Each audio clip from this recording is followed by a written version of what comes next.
Par la grâce de Dieu, nos frères nous ont apporté la parole de Dieu. Et nous croyons que le Seigneur continuera à être avec nous. Parce que nous croyons ce que lui a dit. Lui, il a dit ceci. Là où 2 ou 3 se réuniront en mon nom, je serai là. Un homme peut promettre et il ne peut pas accomplir. Mais que toute la terre craigne le Seigneur. Car il dit et la chose arrive. Il ordonne et il exerce.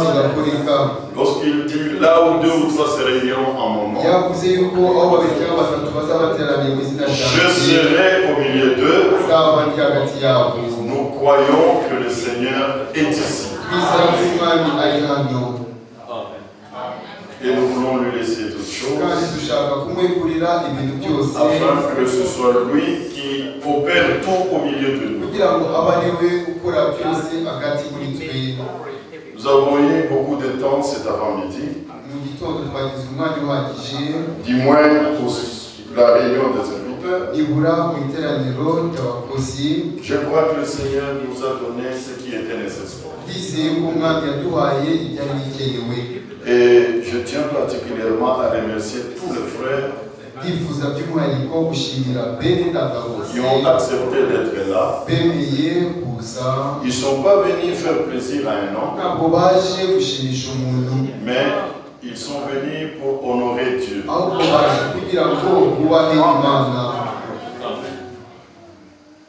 Dieu est là où sa parole est proclamée.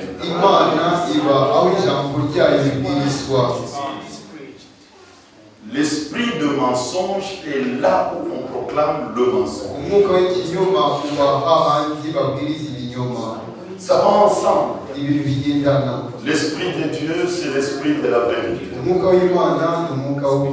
Il est là où on proclame la vérité.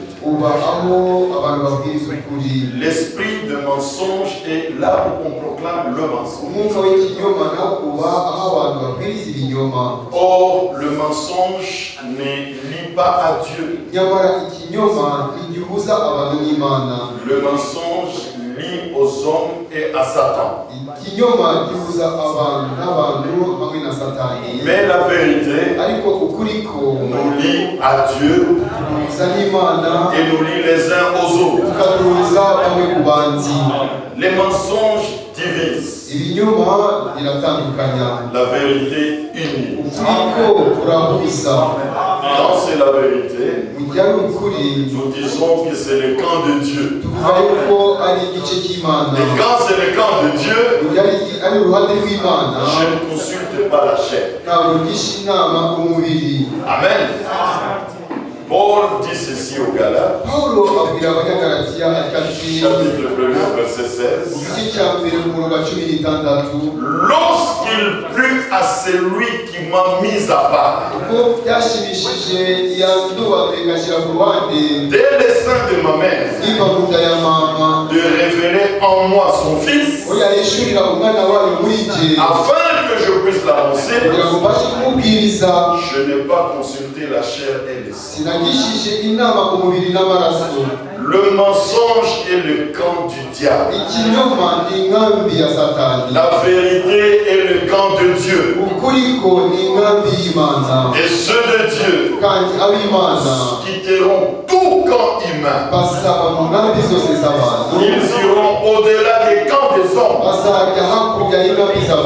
Ils porteront même l'opprobre de Christ. Et ils suivront Christ au-delà des camps des hommes. Il est plus que tard que nous le pensions. Ce n'est plus le temps de penser bâtir quelque chose pour soi-même. Mais c'est le temps de laisser Dieu achever l'œuvre qu'il a commencée. Parce que Dieu va achever. Et nous sommes dans ce programme, dans cette phase finale, où la parole est apportée aux élus de Dieu dans l'exactitude totale.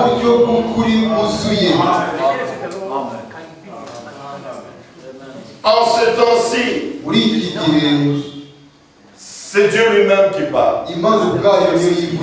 par son esprit.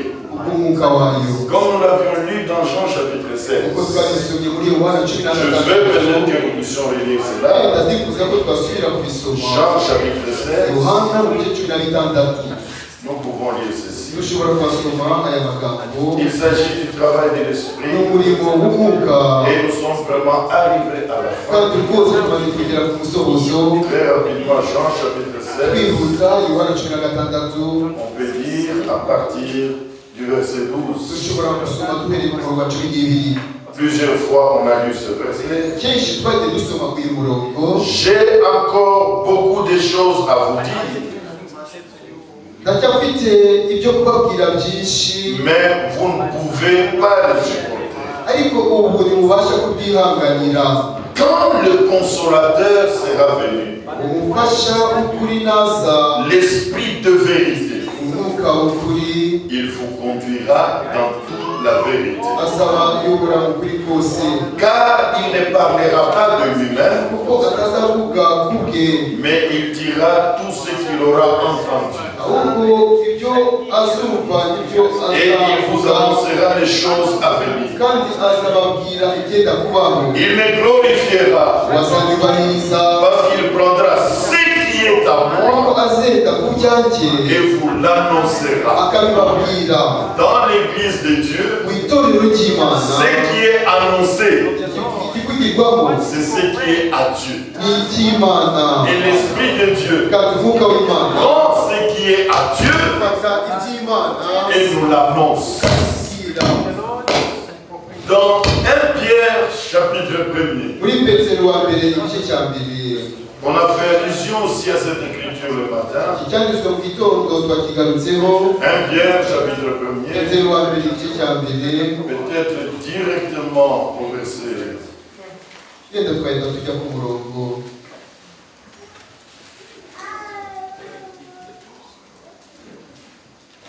Verset 12 directement. Il leur fut révélé que ce n'était pas pour eux-mêmes, mais pour vous qu'ils étaient dispensataires de ces choses que vous ont annoncé maintenant, ceux qui vous ont prêché l'évangile par le Saint-Esprit, dans la puissance du Saint-Esprit envoyé du ciel. Kandi bayishurirwa yuko batabyerekewe ahubwo ko ari mwe babyerekewe ibyo none mumaze kubibwirwa n'ababwirije ubutumwa bwiza babwirijwe n'umwuka wera woherejwe ava mu ijuru. Il s'agit que l'Esprit de Dieu puisse parler, qu'il prenne les choses de Dieu, qu'il nous les annonce, qu'il nous les révèle. Ainsi la lumière brillera au milieu de nous. Ici dans 1 Corinthiens chapitre 2, 1 Corinthiens chapitre 2, verset 9. Mais comme il est écrit, ce sont des choses que l'œil n'a point vues, que l'oreille n'a point entendues, et qui ne sont point montées au cœur de l'homme, de choses que Dieu a préparées pour ceux qui l'aiment. ariko nk'uko byanditswe ngo iby'ijisho ritigeze kureba n'ibyo ugutwi kutigeze kumva ibitigeze kwinjira mu mutima w'umuntu, ibyo byose Imana yabyiteguriye abayikunda. Ces choses-là qui ne sont point montées au cœur de l'homme, ibyo bintu bitigeze bizamuka mu mutima w'umuntu, que l'œil n'a point vu, iby'ijisho ritigeze kureba, que lui n'a point entendu, ugutwi kutigeze kumva, ce sont des choses que Dieu a préparées. ibyo bintu Imana yateguye. Ces choses-là, ibyo bintu au verset 10, umurongo wa 10, Dieu nous les a révélées ariko Imana yabiduhishurishije par l'Esprit. umwuka wayo. Si l'Esprit ne révèle pas, umwuka atahishuye c'est la lettre. iba ari inyuguti. Amen. C'est Amen. Or, nyamara la lettre tue, inyuguti bicisha, mais l'Esprit ariko umwuka vivifie. utanga ubugingo. Alléluia. Ici, dans la Nouvelle Alliance, hano mu ndaganosha ce n'est pas le ministère de la mort, ntabwo ari ubukozi butera urupfu, c'est le ministère de la vie. ni ubukozi butanga ubugingo. Les gens viennent morts abantu baza bapfuye dans leur péché. mu byaha cyabo, Ils écoutent la parole, bakumva ijambo, ils partent sauvés. bagataha bamaze gukizwa. Les gens viennent pécheurs, abantu baza ari abanyabyaha, ils écoutent la parole, bakumva ijambo, ils partent pardonnés. bagataha bababariwe. Les gens viennent malades, abantu baza barwaye, ils écoutent la parole, bakumva ijambo, ils partent guéris. bagataha bakize Les indwara. gens viennent faibles, abantu baza bafite ils n'imbaraga, écoutent la parole, bakumva ijambo, ils partent fortifiés. bagataha bakomeshwa C'est ça n'abanyabyaha. l'action de l'Esprit de uwo Dieu. niwo murimo w'umwuka w'Imana. Dans toute réunion mu materaniro où yose Jésus-Christ est présent, Yesu Kristo ahari, ne craignez rien. ntimugire icyo mutinya.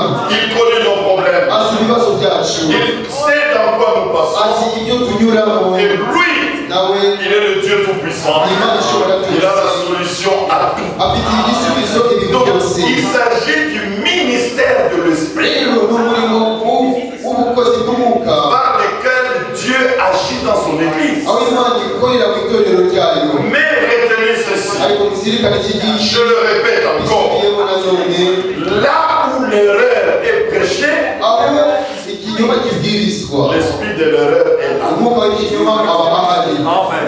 Amen. Est-ce qu'on peut lire la parole? ese twasoma ijambo 1 Jean chapitre 4. Yohana wa mbere ibice 4 Verset 4. umurongo wa 4.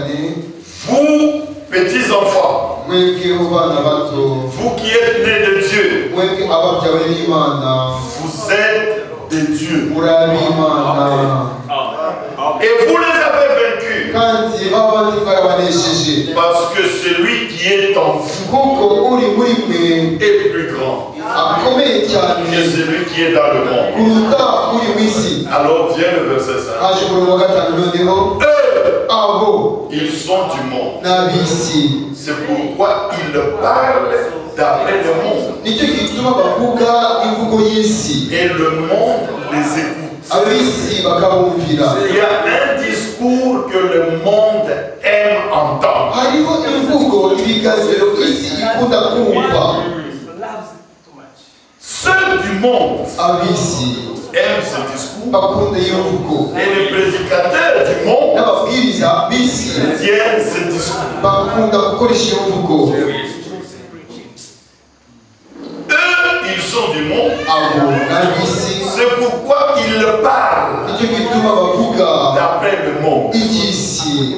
Il y a un discours hariho imvugo qui ne peut qu'intéresser les gens du monde. ishobora gusa gushishikaza ab'isi, Parce qu'ils sont dans le monde. kuko bibereye mu isi. Si vous allez à l'extérieur, uramutse ugiye hanze vous dites les femmes ne doivent pas prêcher, ukavuga uti abagore ntibagomba kubwiriza, ils vont directement dire, bazahita vous bakubwira savez bati, quelque part quelqu'un avait dit, urabizi hari aho umuntu yavuze, j'étais en train d'expliquer les saintes écritures. nari ndiyo nsobanura ibyanditswe Il y a une byera, personne qui était intéressée à écouter aho umuntu wari ushishikajwe no kumva, et une autre personne a dit, undi muntu aravuga ati non, bafite imyumvire yabo. ngo ils ont leur Ils entendement, ont leur façon de comprendre la Bible. bafite uburyo bwabo bwumva Bibiliya. oya, Lisons encore. reka twigere dusome Verset 6. umurongo wa 6. Nous, ariko twebweho il y a eux et il y a nous. hariho abo hariho natwe, Eux, ils sont du monde. abona bisi Et ils ont un discours qui plaît au monde. bakagira n'imvugo ishimisha isi. Quand tu tiens ce discours au monde, Iyo ubwiye ayo magambo abisi tu deviens impopulaire. uhinduka umuntu utemerwa Parce que le monde n'aime pas écouter ce genre. kuko isi itakunda kumva ibyo bintu. Nous, Ariko twebwe nous sommes de Dieu. turabimana Celui qui connaît Dieu kandi uzi Imana nous écoute. aratwumvira, Celui qui n'est pas de Dieu nawe utari uw'Imana ne nous écoute pas. atwumvira. On ne peut pas forcer tout le monde à nous écouter. Nawahatira abantu bose kutwumva. C'est question de savoir. Ikibazo ni ukumenya Es-tu de Dieu? ese uri uw'Imana? Épée pour Dieu. Épée pour Dieu. Inkota y'Imana, Épée pour Gédéon. inkota ya Gideyoni. Tu n'es pas de Dieu. Uri uw'Imana Le Gédéon, nous sommes de Dieu. usanga abantu b'Imana.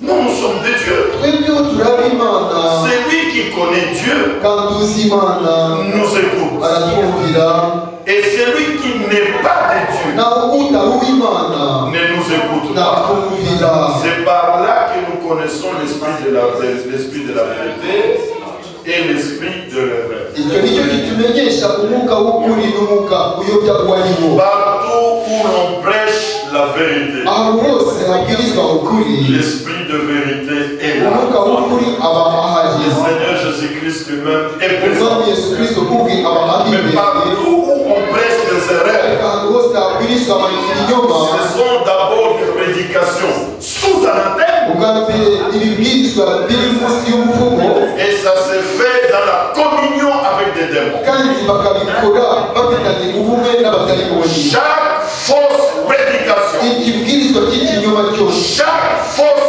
parole ijambo ry'ikinyoma ryose vous met en communion avec des démons. ribaha gufatanya n'abadayimoni. Chaque prédication de la vérité Ikibwirizwa cyose cy'ukuri vous met en communion avec Dieu. kibahuza n'Imana.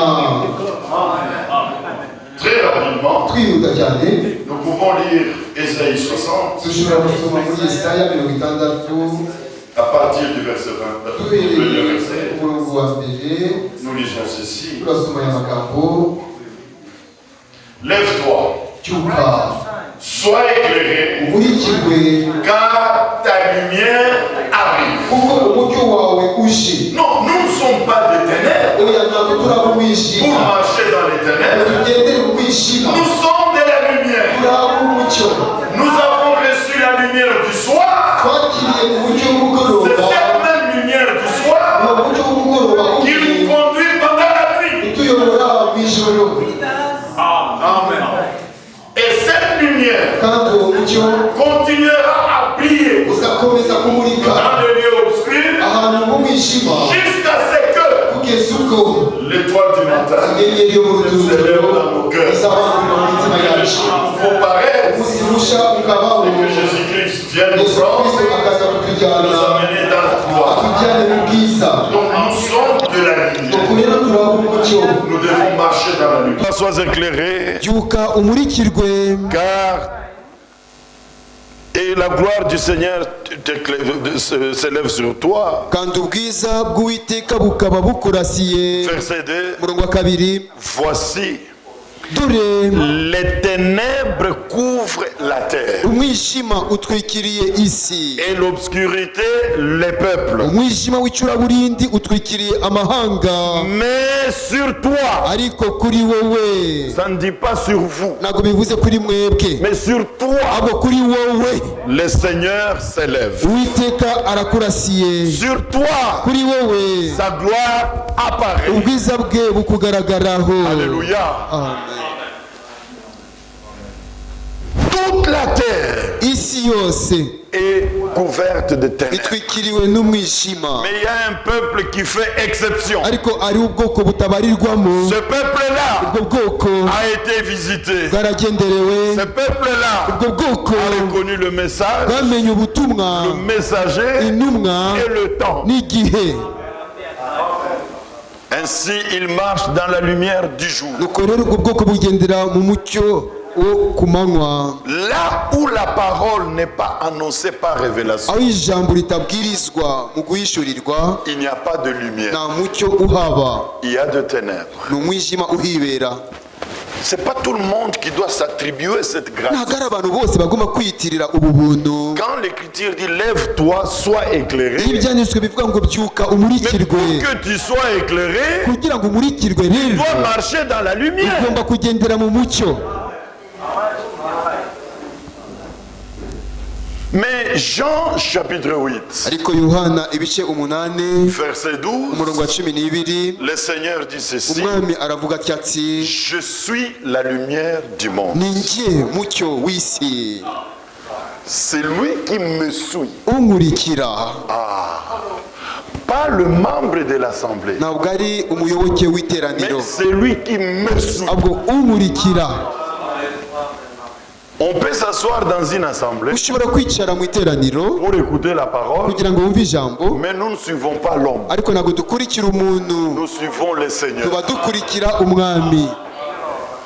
Je suis la lumière, ni njye mucyo, la lumière du monde. umucyo w'isi. Jean chapitre 8, Yohana ibice 8 verset 12. umurongo wa 12. Jésus leur parla de nouveau et dit: Yesu arongera arababwira nanone ati je suis la lumière du monde. ni njye mucyo w'isi, C'est lui qui me suit. unkurikira njye, Parce que lui, il marche. kuko we aragendagenda. Jean ne l'a pas vu debout. Yohana ntiyamubonye ahagaze hamwe Dans les 7 chandeliers, mu bitereko birindwi Jean by'amatabaza. l'a vu marchant. Yohana yamubonye agendagenda. Dans chaque âge, muri buri gisekuruza il continue sa marche. akomeza urugendo Et rwe. les élus de chaque âge. ku mategeko, Il s'agit de l'Ancien Testament. iyo ni indagano ya kera. Quand il est dit ici à la iyo loi, bavuze ngo nimusange il amategeko, faut prendre tout l'Ancien Testament. ugomba gufata indagano ya kera yose Et au témoignage. n'ibihamya. Quel témoignage? ni buhe buhamya? Le témoignage apostolique. ubuhamya bw'intumwa. À la loi. nimusange amategeko Et au témoignage. n'ibihamya. Si on ne parle pas ainsi, nibatavuga batyo, il n'y aura pas la lumière. nta museke uzatambikira abantu, nta mucyo uzatambikira Est-ce abantu. qu'on peut tous dire ese Amen? twese twavuga amina? Lève-toi, aho ukanguka umurikirwe, car ta lumière kuko umucyo wawe arrive. uje. C'est qu'au milieu de toi, nuko hagati muri le wowe Seigneur apporte la parole umwami azana ijambo avec la révélation. hamwe no guhishurirwa. À la loi mategeko et au témoignage. n'ibihamya, Si l'on ne parle pas ainsi, nibatavuga batyo, il n'y aura point de lumière pour le peuple. nta museke uzatambikira abantu. Et c'est ce que Paul confirme ici ibyo nibyo Pawulo yemeza hano dans Actes des Apôtres chapitre mu 26. byakozwe n'intumwa 26. Il dit ceci à aravuga partir du verset atya 22. uhereye ku murongo wa 22. Acte 26. byakozwe ibice On peut 26. commencer au verset 21. twahera ku murongo wa 21. Voilà pourquoi les Juifs se sont saisis de moi dans le temple nicyo cyatumye abayuda bamfatira mu rusengero et ont tâché de me faire périr. bakagerageza kunyica, Mais ariko grâce au secours de Dieu, mbona gutabarwa kwavuye ku Mana, j'ai subsisté jusqu'à ce jour. na n'ubu ndacyariho. Et qu'est-ce que je fais? nkora iki rero? Rendant témoignage. mpamiriza. Moi qui? ngewe nde? Moi Paul, ngewe Pawulo, apôtre de Jésus-Christ. intumwa ya Yesu Kristo. Qu'est-ce que je fais? icyo nkora ni iki? Je rends témoignage ndahamiriza devant les petits aboroheje et les grands. n'abakomeye. Comment? gute? Sans m'écarter icyakora en rien de ce que les prophètes et Moïse ont déclaré devoir arriver. icyakora ntacyo mvuga keretse ibyo abahanuzi na Mose bavuze ko bizaba. Quand j'ai rendu témoignage, ubwo nahamyaga, je ne me suis pas écarté sinigeze njya kure en rien mu kintu na kimwe ce que Moïse cy'ibyo Mose et les prophètes n'abahanuzi ont dit bavuze devoir ko arriver. bizaba. Quand Paul rendait témoignage, rero ubwo Pawulo yahamyaga, il avait Moïse, yari afite Mose, il avait yari Esaïe, afite Yesaya, il avait les psaumes, yari afite Zaburi, il avait Jérémie, yari afite Yeremiya, Ezekiyeli, Daniyeli, abahanuzi bose. et en parlant, akivuga il s'est écarté de rien, en rien yigeze atambikira mu kintu na de kimwe ce que les prophètes ont dit et Moïse. ibyo abahanuzi bavuze na Mose ko bizaba. donc ce qu'ils ont déclaré devoir arriver. ibyo bavuze yuko bizaba. Verset 23. Murongo wa makumyabiri Qu'est-ce qui n'itatu. devait arriver? Niki cyagombaga kubaho rero? Savoir Yuko que le Christ souffrirait Kristo atazabura et kubabazwa que ressusciter le premier kandi ko d'entre les morts, kandi ko ari we uzabanza kuzuka mu bapfuye il annoncerait la lumière au peuple et aux no nations. kubwira azabwira ubwoko bwacu n'abanyamahanga ubutumwa bw'umucyo. Christ ressuscité Kristo wazutse devrait annoncer la lumière. yagombaga kubwiriza umucyo. Et pour qu'il y ait la lumière, Kugira ngo habeho umucyo rero il faut parler hakwiye kuvugwa à la loi ku bw'amategeko et au témoignage. n'ibihamya. Voyons comment Christ ressuscité Niturebe buryo ki Kristo wazutse a parlé yavuze à la loi amategeko et au témoignage. n'ibihamya. Luc, Luka chapitre 24. mu bice 24. Beaucoup de choses ont été dites ari ibintu byinshi byamaze et kuvugwa nous rendons grâce à Dieu pour cela. kandi turabishimira Imana Et nous lui remettons toutes kandi choses. tumweguriye byose. Nous voulons seulement être le plus bref possible dushaka kuvuga muri make bishobotse et laisser le Seigneur conduire toutes choses. tureke umwami ayobore byose. Verset 25. Murongo wa 25.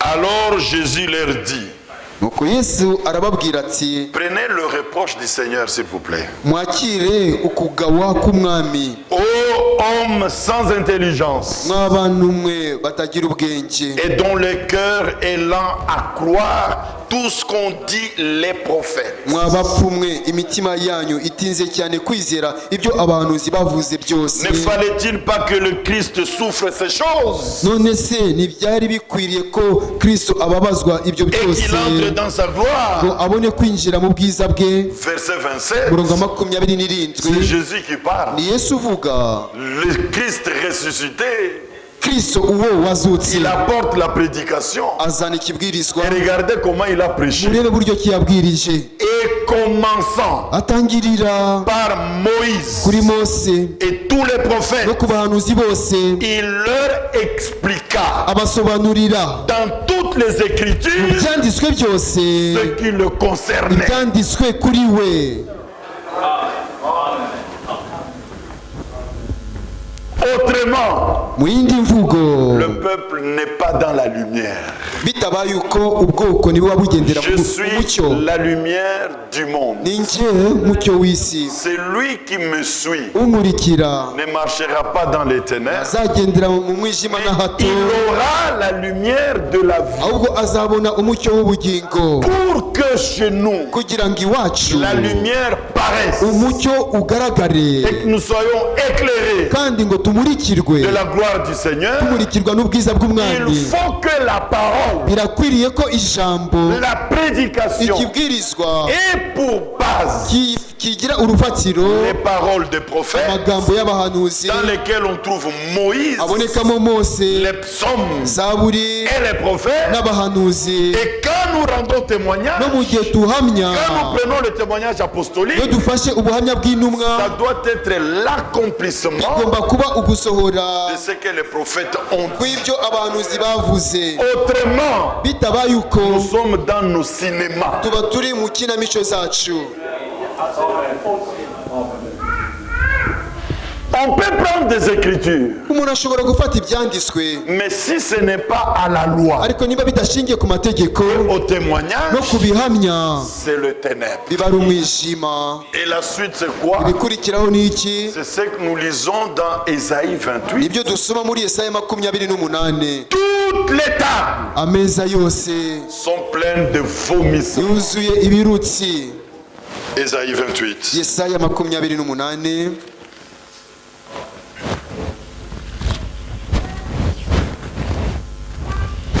Ésaïe 28, Yesaya ibice 28, ici au verset 8. hano ku murongo wa 8.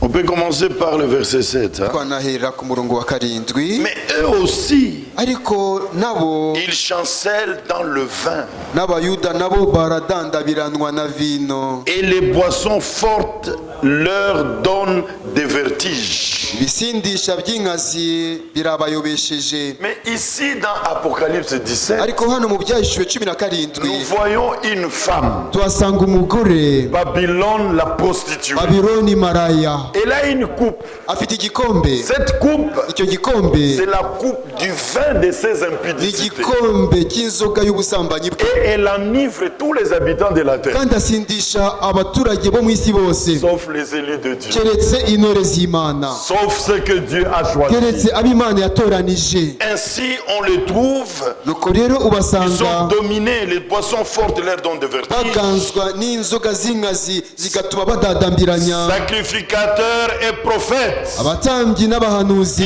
ils chancellent dans les boissons fortes baradandabirana mu nzoga et ils sont z'inkazi, dominés par le vin. kandi baganzwa na divayi. Ils ont des vertiges Baradandabira bagira isereri à cause des boissons fortes. kubera inzoga z'inkazi. Leur révélation, leur soi-disant révélation, Ingirwa guhishurirwa kwabo ça les rend ivres. birabasindisha. Ils ont bu à la coupe de la prostituée. Banyoye ku gikombe cya maraya. Ils chancellent en prophétisant. Iyo bahanura baradandabirana. Ils vacillent en rendant la justice. Baradandabirana mu gihe baca imanza. Verset 8. Murongo wa 8. Toutes les tables Ameza yose sont pleines de vomissements yuzuye ibirutsi et d'ordures n'imyanda, et il n'y a plus de place. na heza na hato. Je vous dis ce soir, Ndababwira uyu mugoroba, si ce n'est pas la table du Seigneur, nimba atari ameza y'umwami, quittez cette table, muve kuri ayo meza, ne mangez pas. ntimukarire kuri ayo meza.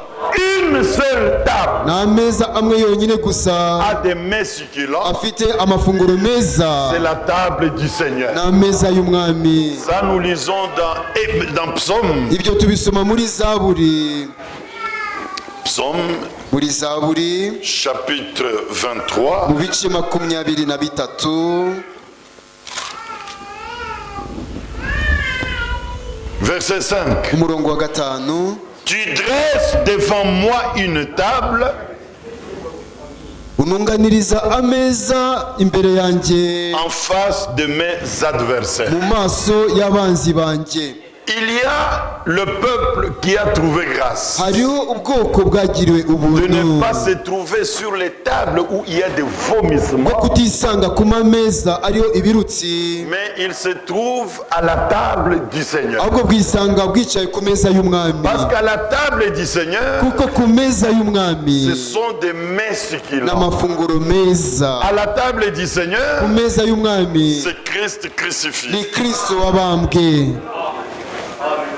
Mais toutes les autres tables, Ariko andi meza yose ce sont des vomissements. ni ibirutsi biyariho, Et les gens prennent plaisir. kandi abantu Vous bishimira. savez, les vomissements, Murabizi ibirutsi, vous allez entendre seulement, uzumva gusa ngo le pasteur a dit. pasiteri yavuze, Le pasteur a dit. pasiteri yavuze. Chaque vrai homme de Dieu Umuntu nyakuri wese w'Imana dira au peuple de Dieu, azabwira ubwoko bw'Imana ati, ne dites pas nimukanyite, que Franck a dit, ntimukavuge yuko Frank yavuze, mais dites, ahubwo muvuge la Bible dit. Bibiliya iravuga. Ne dites pas, Ntimukavuge Branham a dit, Branham yaravuze, mais dites, mujye muvuga la parole de Dieu. ijambo ry'Imana riravuga. Si tu cites William Marion Branham, Nuvuga William Marion Branham, tu es incapable de pointer un verset uba udashoboye gutunga urutoki umurongo umwe dans la Bible muri Bibiliya pour appuyer ce qu'il a dit. kugira ngo ushyigikize ibyo yavuze, Tu es en train de faire de lui un faux prophète. uriho uramuhindura umuhanuzi C'est w'ibinyoma. pourquoi ici dehors, Icyo gituma hano hanze il y a des gens qui sont allergiques au nom de Branham. ariyo abantu bagubwa nabi iyo bumvise izina rya Quand vous Branham. parlez de Branham, Iyo uvuze Branham ils ne veulent même plus vous écouter ntibashaka no kongera kubumva ukuzi. Kubera iki? à cause des faux frères. Kubera bene data b'ibinyoma. Au lieu de prêcher Aho Jésus-Christ, kubwiriza Yesu ils Kristo ont prêché Branham. babwirije Branham. Ce Ce sont des vomissements. ibyo ni ibirutsi, Mais les élus sont à la table du ariko Seigneur. intore zo zicaye ku meza y'umwami, Et là, ils mangent. kandi aho bararya, Là où on mange, aho abantu barya on ne peut pas omettre Matthieu 24, 45 jusqu'à 46. ntiwakwegeka Matayo 25:45-44. Quel est donc ce serviteur 24 ni wuhe mugaragu fidèle et prudent ukiranuka que wirinda le maître a établi shebuja yashyiriyeho sur les gens de sa abo maison mu rugo rwe pour leur donner, kugira ngo abagerere, pour leur donner. kugira ngo abahe. Je retenais ceci. Muzirikane ibi, Partout où on emploie le verbe donner, ahantu hose bakoresha inshinga gutanga, le corollaire, ikigendanye gisa nacyo c'est ni recevoir. ukwakira.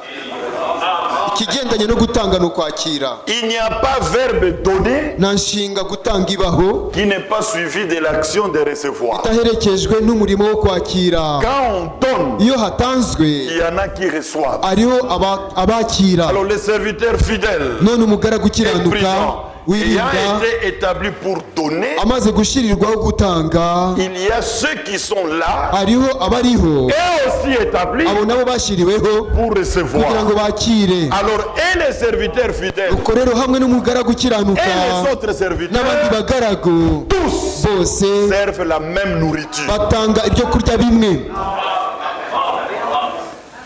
Ainsi, vous arrivez à Krefeld, Nuko rero wagera i Krefeld vous écoutez la parole, ukumva ijambo, vous arrivez à Gisenyi, ukagera i Gisenyi vous dites, ukavuga uti il n'y a pas de différence. nta tandukanirizo ririho na mba,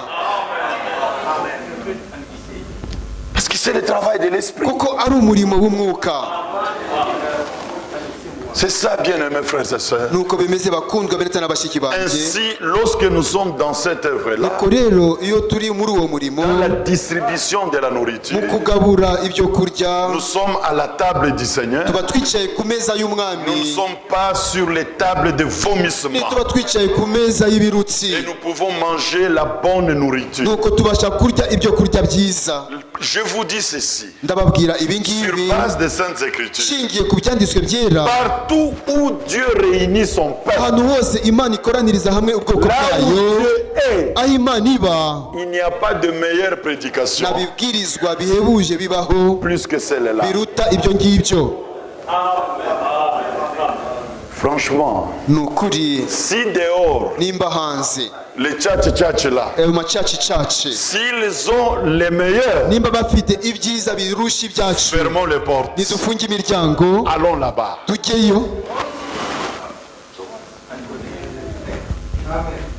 Allons là-bas. Tujyeyo rero Parce que Dieu nous a promis, nous, les meilleurs. kuko Imana yadusezeranyije ibyiza biruta byose. Si c'est au Vatican Nimba ari Vatikani qu'il y a le meilleur, haboneka ibyiza birushije Fermons nos ibindi, portes. dukinge imiryango yacu Allons là-bas. tujyeyo. mais parce qu'il n'y a pas là, parce qu'il n'y en a pas là-bas, Ariko kuko nta bihari, l'Écriture dit, ibyanditswe biravuga ngo vous, mon peuple, mwebwe bwoko bwanjye sortez du milieu d'eux. musohoke muve hagati yabo, Séparez-vous, mwitandukanye, ne touchez à rien d'impur, ntimugakore ku kintu na kimwe gihumanye, et je vous accueillerai. nanjye nzabakira. Nous avons essayé de guérir Babylone, Bagerageje gukiza mais Babuloni, Babylone ne l'a pas voulu. Babuloni yanze gukira. Alors laissez-le. Mukorere muyihorere. Quiconque essaie de rebâtir Babylone, Umuntu wese ugerageza kongera kubaka Babuloni il participera à sa destruction. azasangira no kurimbuka kwe. Mais quiconque sort de Babylone Ariko uwo wese uva i Babuloni n'aura pas part à ses fléaux. ntazasangira ibyago Alors bye. vous, mon peuple, Nuko mwebwe bwoko bwanjye sortez du milieu d'eux. musohoke hagati yabo, Séparez-vous, mwitandukanye, ne touchez à rien d'impur. ntimugakore ku kintu na kimwe Et gihumanye. lorsque nous sommes sortis, Ubwo twasohotse rero c'est le Seigneur qui nous rassemble. umwami niwe udukoraniza hamwe, Parce que c'est un processus. kuko ari imikorere. Je vous ferai sortir. Nzabasohora, Je vous rassemblerai. nzabakoraniriza Et je hamwe, vous établirai kandi nzabashyiraho dans ce pays. batuze muri icyo gihugu. Et quand il nous a fait sortir, Ubwo yadusohoraga il nous a rassemblés, yadukoranirije il nous a hamwe, établis, adushinga il nous donne la nourriture. mu gihugu, aduha ibyo kurya. Nous rassemblons pour écouter Duteranirizwa no kumva ce que Dieu dit, icyo Imana ivuga, et non pas pour marcher dans les ténèbres. atari ukugira ngo tugendere mu Ainsi, la mwijima. parole que nous Nuko écoutons, rero ijambo ryo twumva c'est le Seigneur lui-même. ni umwami ubwe, Parce qu'en Christ, kuko muri Kristo la parole est devenue chair. ijambo ryahindutse umubiri, Pour qu'en nous, la kugira ngo chair, muri twebwe umubiri, des chairs, twebwe abanyamubiri, la parole devienne, donc des chairs deviennent aussi la parole. twebwe abafite umubiri, ijambo muri twe devenions rihinduke aussi la ijambo, parole. natwe duhinduka ijambo. La parole est devenue chair Ijambo ryahindutse umubiri, pour que nous devenions la parole. kugira ngo twebwe duhinduke ijambo. Parce que Dieu voulait nous communiquer Imana yashakaga kuduha sa nature divine. kamere yayo y'ubumana. Le premier Adam Adamu wa ne mbere nous a pas communiqué la nature divine yaduhaye kamere parce y'Imana, que lui, il n'était pas divin. kuko we atari Imana, Il n'était pas né de Dieu. yabyawe Il n'Imana, n'avait pas la nature de Dieu. yari afite kamere y'Imana. C'est ainsi que Uko niko il ne pouvait pas tenir dans la parole. atari gukomera mu ijambo. Lui tiré de la terre We wakuwe mu itaka, devant l'épreuve, ageze imbere y'ikigeragezo il a succombé yaraneshejwe, et avec lui tous les genres humains. nuko kuri we n'abaremwe abantu bose. Mais le dernier Adam, Ariko Adamu wa nyuma, lui, c'est Dieu lui-même uwo ni Imana ubwayo, manifesté dans la chair. yagaragariye mu mubiri. Alors il est l'esprit vivifiant. Nuko rero niwe umwuka utanga ubugingo, umwuka utanga ubugingo. Il produit des espèces, donc il produit des êtres arema ibiremwa de la même nature que lui. bisangiye kamere imwe nawe. Ainsi en Christ, Nuko muri Kristo nous sommes ce qu'il est. turi uko we ari. Ne voyez pas de différence entre nous et lui. Ntimukabone itandukanirizo hagati yacu Il est nawe. fils de Ni Dieu, umwana w'Imana, nous sommes fils et filles de turi Dieu. abana, abahungu n'abakobwa Il b'Imana. est héritier de Dieu, Ni umuragwa w'Imana, nous sommes co-héritiers de Christ. turabaraganwa na Kristo. Il régnera, Azima, nous régnerons avec lui. tuzimana nawe. Il jugera, Azaca nous imanza, jugerons avec tuzaca lui. imanza hamwe Que nawe. notre Dieu soit Imana loué. yacu ihimbazwe. Ainsi, restons dans la Nuko parole. rero nitugume mu ijambo, Éloignons-nous de tout vomissement. tujye kure y'ibirutsi byose. Toute parole que Dieu n'a pas dit Ijambo ryose Imana itaravuze, a derrière elle inyuma yaryo haba un démon, dayimoni, de mauvais esprits. imyuka mibi. Et tout homme qui prêche de fausseté, Kandi umuntu wese ubwiriza qui ibinyoma, amène de fausses pratiques dans l'église de Dieu, uzana ibikorwa b'ibinyoma mu itorero il est ry'Imana, inspiré par de mauvais esprits. abashorewe n'imyuka mibi. Et ceux de Dieu Kandi ab'Imana doivent quitter les camps des hommes bagomba kuva mu nkambi z'abantu, et s'attacher à la vérité. bakifatanya n'ukuri. Croire au Seigneur Jésus Kwizera umwami Yesu ne suffit pas ntabwo bihagije pour être enlevé. kugira ngo uzamurwe. Plusieurs croient en Jésus-Christ, Benshi bizera Yesu Kristo, mais ils rateront l'enlèvement. ariko ntibazazamurwa. Pourquoi? Kuki? Ils sont donc ils n'ont pas demeuré, ils ne sont pas demeurés dans la vérité. Ntibagumye mu kuri. Dans Jean chapitre 8, Muri Yohana ibice je 8 crois au verset 42, gira ku murongo wa 42, la parole dit ceci. ijambo riravuga ritya ngo, Jean chapitre 8, Yohana mu bice 8 verset 31 plutôt. umurongo wa 31. Il dit aux Juifs qui avaient cru en lui. Nuko Yesu abwira abayuda bamwizeye,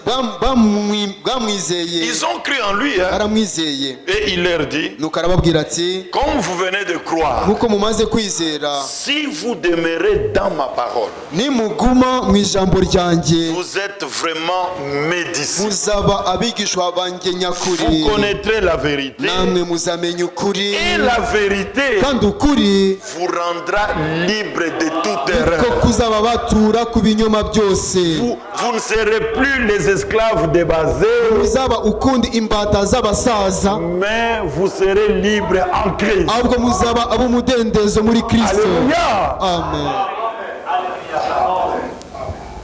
Ça, il l'a dit Ibi yarabivuze à ceux qui ont cru. abibwira abari bamaze kwizera bamwizeye. Donc, on peut croire en Christ Rero ushobora kwizera Kristo et ne pas marcher dans la vérité. ntugendere mu kuri.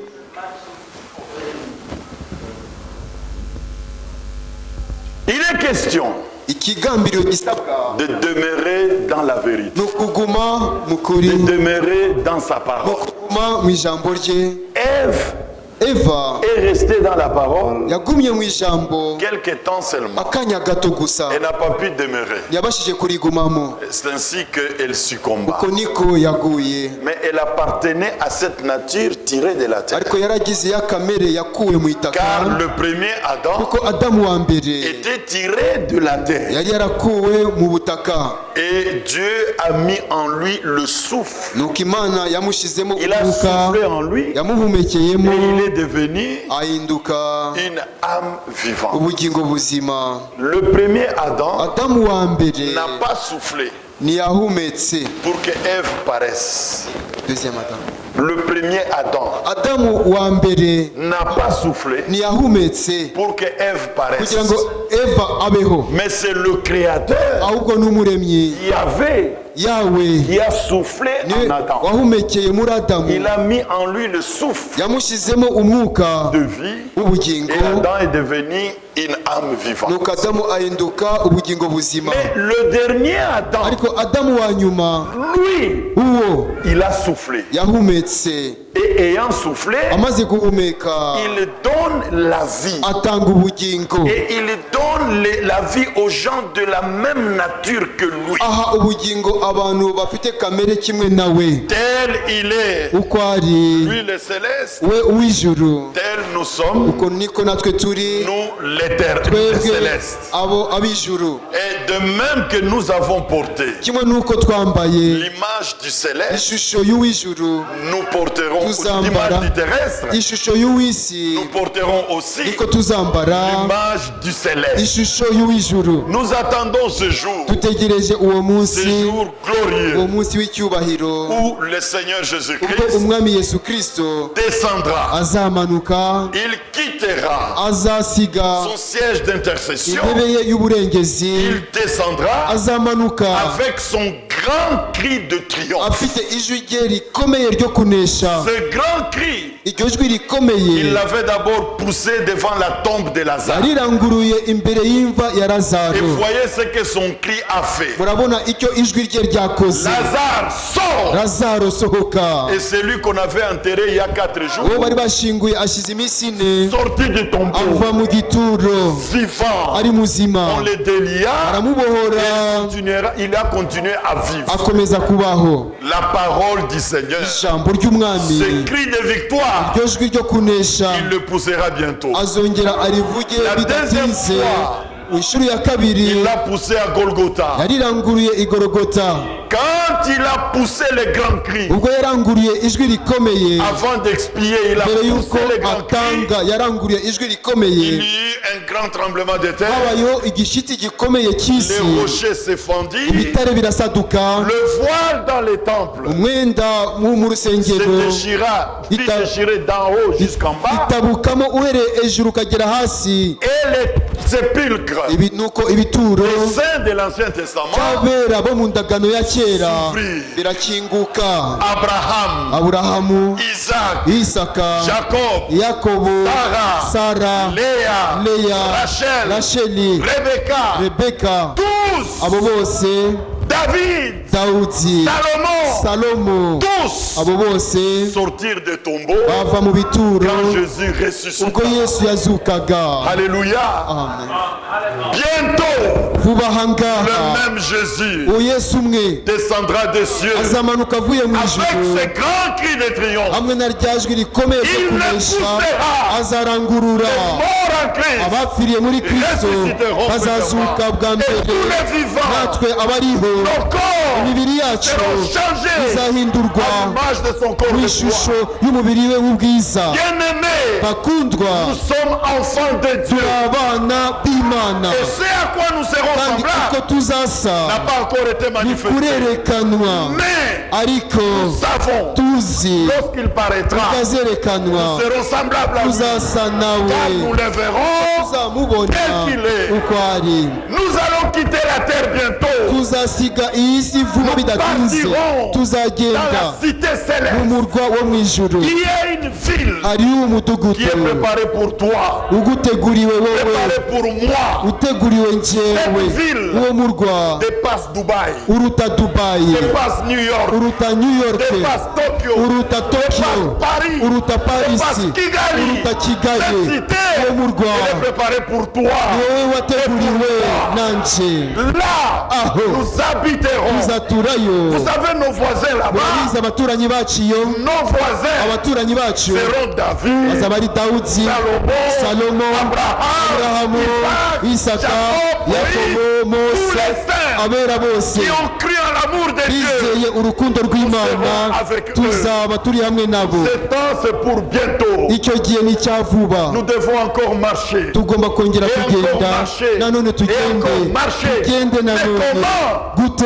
À la cadence de la ku parole. njyana y'ijambo. La vision que le prophète a eue iyerekwa umuhanuzi yabonye de ces jeunes dames, y'abo badamu le bakiri bato dernier, donc ceux qui sont sortis en dernier lieu, abasohotse ubwa nyuma na nyuma après tous ces spectacles tristes qu'il a vus, nyuma y'ibintu bibabaje byose yabonye, c'était les mêmes jeunes filles qu'il a vues au bari commencement, b'abakobwa bamwe bamwe b'inkumi yabonye habillées mbere, décemment, bambaye qui bikwije, marchaient à la cadence de la parole. bagenderaga ku njyana Elles y'ijambo, marchaient à la cadence de la parole. bagenderaga ku njyana y'ijambo. Quelques-unes ont voulu quitter les bamwe rangs. bashatse guta umurongo, Il a dit revenez, revenez. aravuga ati mugaruke mugaruke. Et pendant qu'ils disent qu'elles revenaient, akivuga ngo mugaruke, il a vu dans ce groupe de jeunes filles monter. yabonye itsinda ry'abakobwa Monter, rizamuka monter et aller à la gloire. rizamuka rijya mu bwiza. De quoi s'agit-il? niki kivugwa? Jésus revient bientôt. Yesu aragaruka vuba, Il vient nous prendre. araza kudutwara. Il ne touchera pas la terre. ntazakandagira kuri iyi Il si, restera dans les airs. azaguma mu birere, Il appellera à lui ceux qui lui azihamagarira appartiennent. abe, Il appellera à lui azihamagarira l'épouse parole. umugeni ijambo. Tu peux être membre de l'assemblée. ushobora kuba umuyoboke Tu peux être w'iteraniro, disciple de ushobora Wassava. kuba umwigishwa Si tu n'as w'abasaza, pas la parole en toi, nimba nta jambo ufite muri tu ne wowe monteras pas. uzazamuka. N'ira à lui uzamusanga que ceux qui sont de son corps. ingingo z'umubiri we, Aucun membre ne nta restera. rugingo na rumwe ruzasigara. Ainsi, nous sommes dans la nuko rero préparation. turimo kwitegura, Le Seigneur descendra. umwami azamanuka, Il poussera son grand cri. azarangurura ijwi rye rikomeye, Michel interviendra mikayire azatabara pour terrasser Satan kugira ngo et ses akange anges satani et les n'abamarayika be, précipiter sur la terre. abamananture kuri iyi Et si, nous monterons. natwe tuzazamuka. Satan tombera. satani azagwa, Nous monterons. twebwe tuzamuke. Et quand nous monterons, ubwo tuzazamuka, il sera dit, azavugwa ngo maintenant le salut est uno arrivé. agakiza karasohoye, Car il a été kuko précipité yamanantuwe sur la terre, ku isi, l'accusateur des frères. umurezi wa bene data, Celui qui passait son temps à nous accuser wahoraga aba aturega, sera précipité azamananturwa, et viendra sur terre. azaza kuri iyi si. Mais nous, ariko twebwe nous entrerons dans notre cité. tuzinjira mu mudugudu wacu, umudugudu w'ubwiza, Nous allons rester là au ciel, tuzasigara mu ijuru dans cette cité, muri uwo murwa pendant 7 ans. mu gihe cy'imyaka 7. Le ciel, ijuru ce n'est pas chez nous. ntabwo ari iwacu. Ça, les branamistes sont champions d'invention. ababuranamu ni abahanga mu guhimba. Et on a même des chansons. Nous n'allons pas vivre au ciel pour toujours. ntituzaba mu ijuru iteka, Nous partirons au ciel tuzajya mu ijuru comme des invités. nk'abatumirwa. Errez les invités. hahirwa abatumiwe Festin des noces de kujya l'agneau. mu bukwe bw'umwana w'intama. Après les festins des noces, nyuma y'ubukwe puis je vis nuko mbona la ville sainte, umurwa wera, la nouvelle Jérusalem, yerusalemu nshya qui descendait imanuka d'auprès de Dieu, iva ku mana, parée itatswe comme une épouse qui nk'umugeni s'est parée pour son époux. wirimbishirijwe umugabo we. J'ai entendu du trône numva ku ntebe la voix qui dit, ijwi rivuga riti, voici le tabernacle dore ihema de Dieu y'imana avec na hamwe les Antoine, n'aba Antoine, les Iaka, n'abaziyaka, les ba Martin, Martin, et vous aussi. namwe.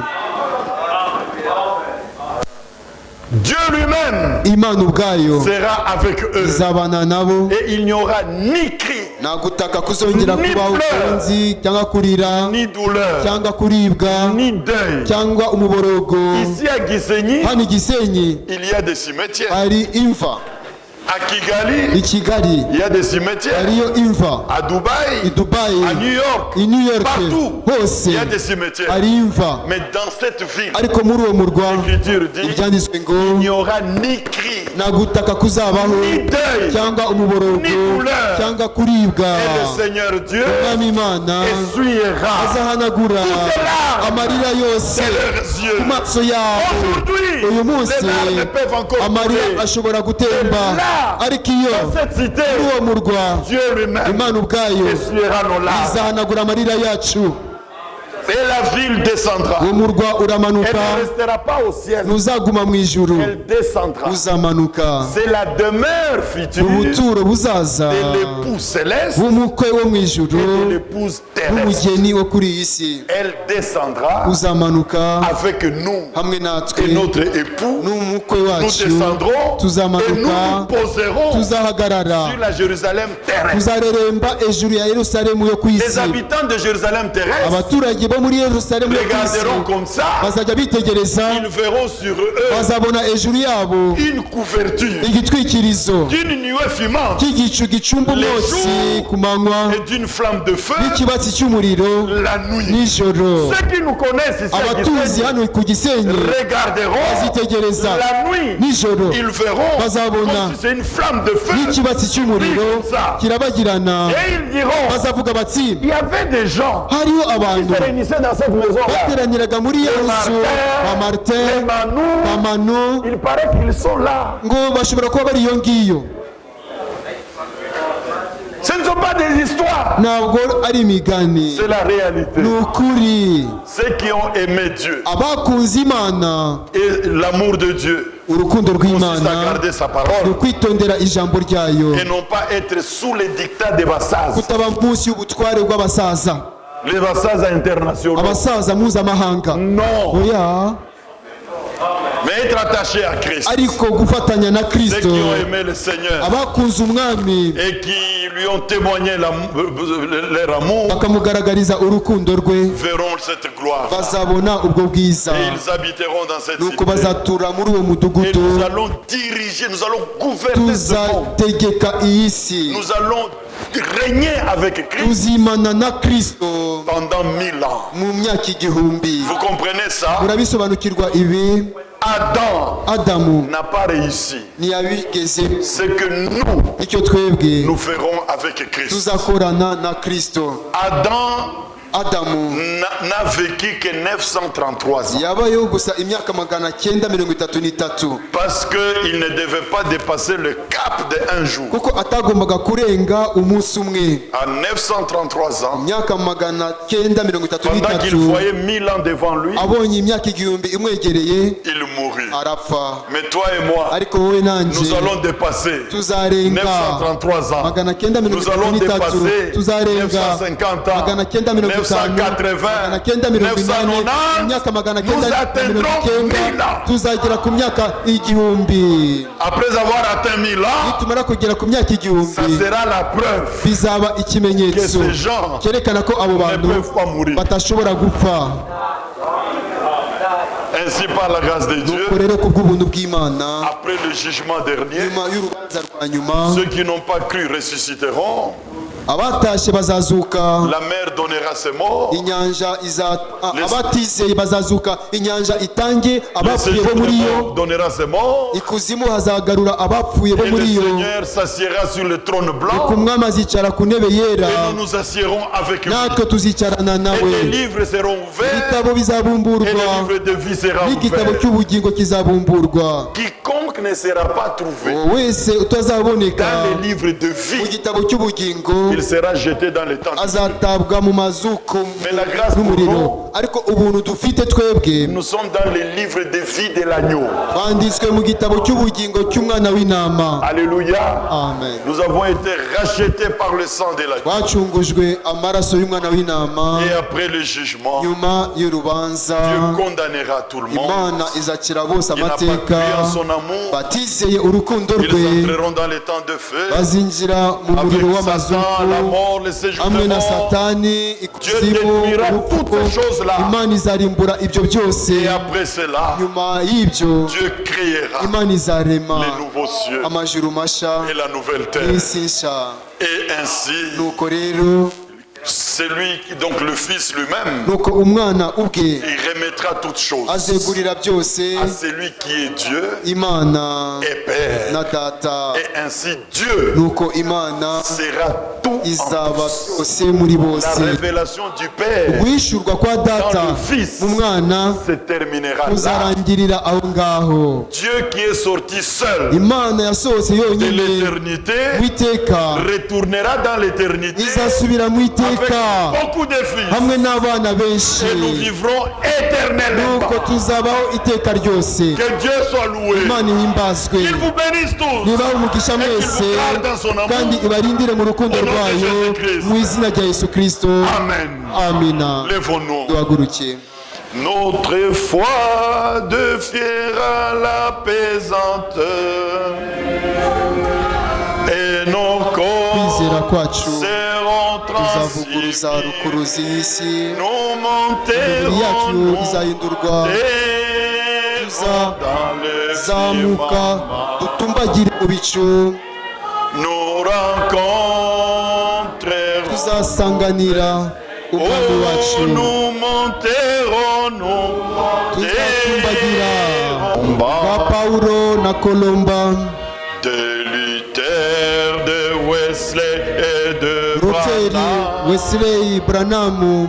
Ces jours-là, c'est certain. uwo munsi koko Oh, tuzababona. notre joie. Ukwizera kwacu kuzavuguruza rukuruzi, Et nos corps imibiri yacu seront transmis. izahindurwa,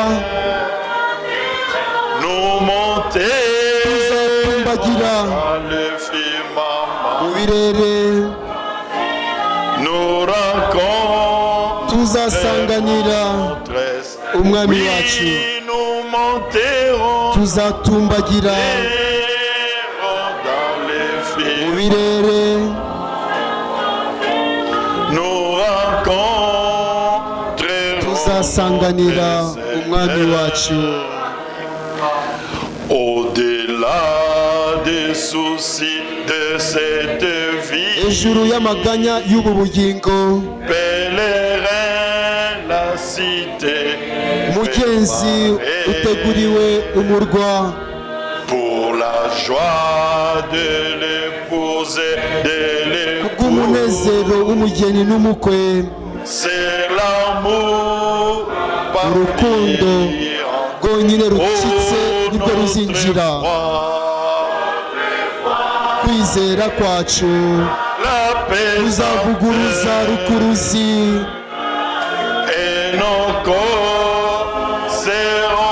imibiri yacu izahindurwa,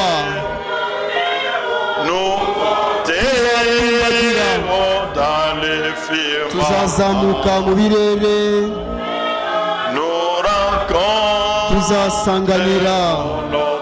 tuzasanganira umwami wacu, tuzatumbagira mu bicu, tuzasanganira umwami wacu. La grande question est là. Ikibazo gikomeye dore ni iki ngiki. Après avoir entendu toutes ces choses, tumaze kumva ibi byose, tu peux te poser la question. ushobora kwibaza ikibazo uti, Est-ce que j'appartiens à l'épouse de Jésus-Christ? ese ndi uwo mu mugeni wa Yesu Kristo? On peut mentir aux hommes, ushobora kubesha abantu, mais on ne peut pas mentir son cœur. ariko ntiwabesha umutima Mais wawe. si on parvient à mentir son cœur, ariko ubashije kubesha umutima wawe, on ne peut pas mentir Dieu. ntabwo wabesha Imana. Le temps est très avancé. igihe kirakuze cyane. Si tu es de Dieu, nimba uri uw'Imana, tu peux tout simplement dire, ushobora kuvuga gusa uti, Seigneur, mwami, merci pour cette visitation. urakoze kubw'uko kugendererwa, Attache-moi à toi unyibohereho, et que je fasse partie nanjye mboneke de ceux qui seront à ta rencontre mu bazagusanganira dans les airs. mu birere. Juste deux couplets encore et puis nous allons prier. Appartiens-tu à l'épouse de Jésus notre Seigneur?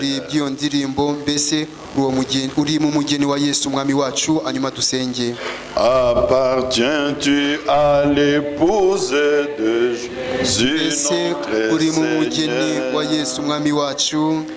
Sera-ce pour toi un jour de joie, un jour de frayeur, quand il reviendra ton vêtement il oui, c'est l'instant d'être prêt. Oh, Maranatha,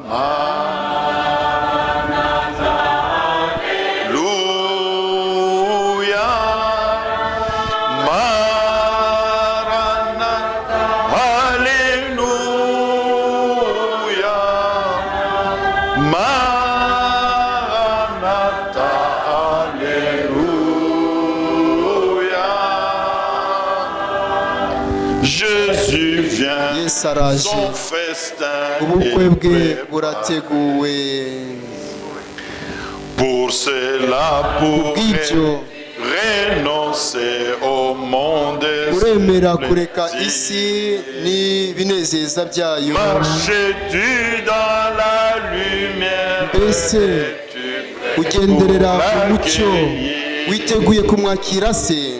si n'est pas encore libre, Jésus te dit viens,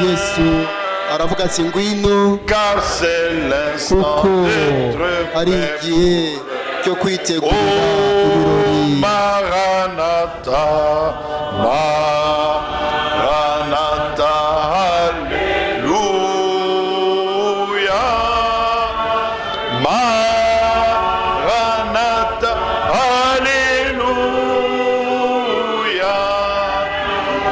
Maranatha, Alléluia. Jésus araje son festin. Nos cœurs sont pleins de joie parce qu'à notre sujet, tu n'as pas pleuré, mais plutôt tu tressaillis de joie parce que tu nous as révélé les choses qui appartiennent à notre paix. Tu nous as révélé le message de l'heure. Tu nous as accordé l'obéissance pour te suivre. Ainsi nous marchons dans la lumière jusqu'à ce que le jour nouveau vienne apparaître. Nous sommes réunis en tant que tes enfants. Tu nous as parlé comme un père parle à son fils qu'il aime. Merci pour l'éclaircissement. Merci pour la correction. Merci pour la consolation. Merci pour l'encouragement. Tu es avec nous. Tu ne nous as pas laissés seuls. Maintenant, Seigneur Jésus, toi le bon berger, cherche ta brebis. Guéris ta brebis. Fortifie ta brebis. Sauve les perdus. Guéris les malades. Pardonne les péchés. Manifeste ta présence en tant que le ressuscité. Que ceux qui sont venus malades, au nom de Jésus-Christ, qu'ils reçoivent la guérison. Seigneur Jésus, ne laisse personne quitter cette salle avec le fardeau des péchés. Mais que tous comprennent que ce jour-là, Golgotha, tu as porté nos péchés, tu t'es chargé de nos iniquités, et enseveli, tu as amené au loin nos péchés. Mais quand tu ressuscitas, tu nous as justifiés. Seigneur, loué soit ton nom. Garde-nous pour ce jour, afin que quand tu paraîtras, que nous n'ayons pas la honte, mais que nous ayons la grâce d'être avec toi. À toi l'honneur, à toi la gloire, maintenant et à jamais. Au nom de Jésus-Christ. Amen. Amina. Amina. Et franchement, s'ils nous écoutent, qu'ils sachent que nous considérons leur salutation. Il y a la famille des frères Kaila et Pimbedi depuis Abidjan en Côte d'Ivoire. Et bien d'autres frères en ligne. Que Dieu le bénisse très richement. C'est ça le message. Hein, c'est ça le message, non? C'est ça. En tout cas, on est béni. Tout à l'heure là, on va se libérer pour encore suivre la prédication de Krefeld. On va pas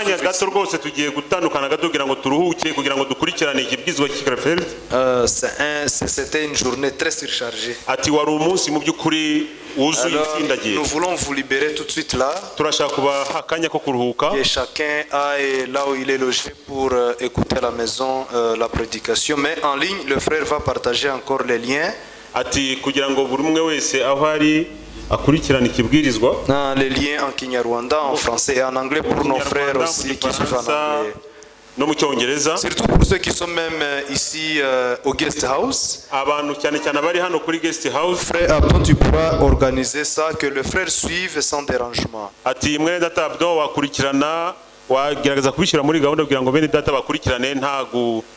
Parce qu'il y a ceux qui rentrent de loin de cette ville. Demain, c'est notre dernière réunion. Soyez là à temps. On va commencer à 8h juste. Nous aurons encore la prédication d'introduction et puis nous allons suivre en direct aussi la prédication de notre frère Franck à 10h.